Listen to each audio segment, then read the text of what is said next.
a new policy for peace abroad, a new policy for peace and progress and justice at home. Look at our problems abroad. Do you realize that we face the stark truth that we are worse off in every area of the world tonight than we were when President Eisenhower left office 8 years ago? That's the record.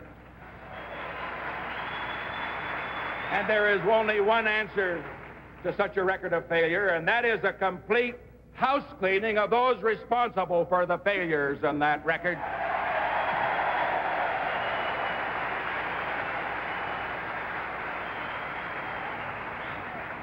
The answer is a complete reappraisal of America's policies in every section of the world. We shall begin with Vietnam. We all hope in this room that there's a chance that current negotiations may bring an honorable end to that war, and we will say nothing during this campaign that might destroy that chance. But if the war is not ended, when the people choose in November, the choice will be clear. Here it is. For 4 years, this administration has had at its disposal the greatest military and economic advantage that one nation has ever had over another in a war in history.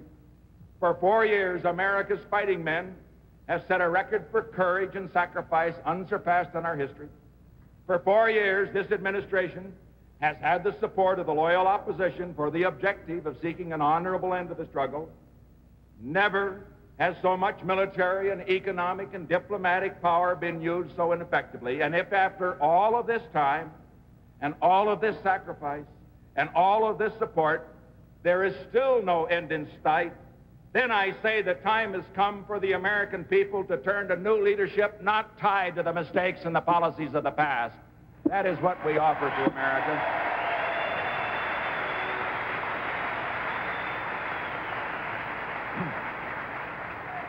And I pledge to you tonight that the first priority foreign policy objective of our next administration will be bring an honorable end to the war in Vietnam.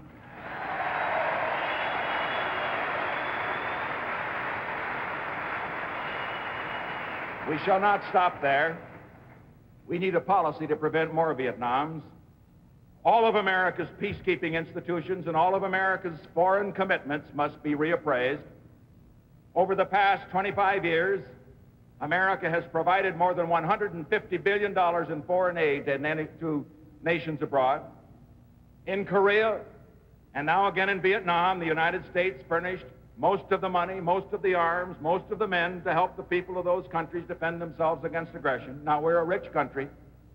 We're a strong nation. We're a populous nation. But there are 200 million Americans, and there are 2 billion people that live in the free world. And I say the time has come for other nations in the free world to bear their fair share of the burden of defending peace and freedom around this world.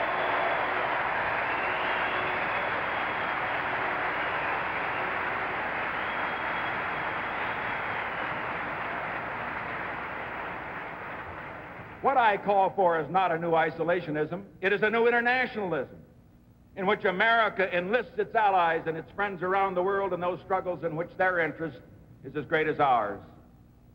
And now, to the leaders of the communist world, we say, after an era of confrontation, the time has come for an era of negotiation. Where the world's superpowers are concerned, there is no acceptable alternative to peaceful negotiation.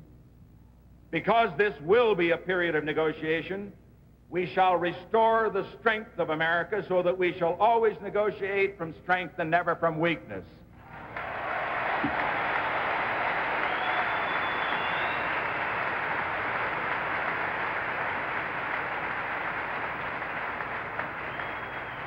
And as we seek peace through negotiation, let our goals be made clear. We do not seek domination over any other country. We believe deeply in our ideas, but we believe they should travel on their own power and not on the power of our arms. We shall never be belligerent, but we shall be as firm in defending our system as they are in expanding theirs. We believe this should be an era of peaceful competition, not only in the productivity of our factories, but in the quality of our ideas. We extend the hand of friendship to all people, to the Russian people, to to the Chinese people, to all people in the world. And we shall work toward the goal of an open world, open skies, open cities, open hearts, open minds. The next 8 years, my friends,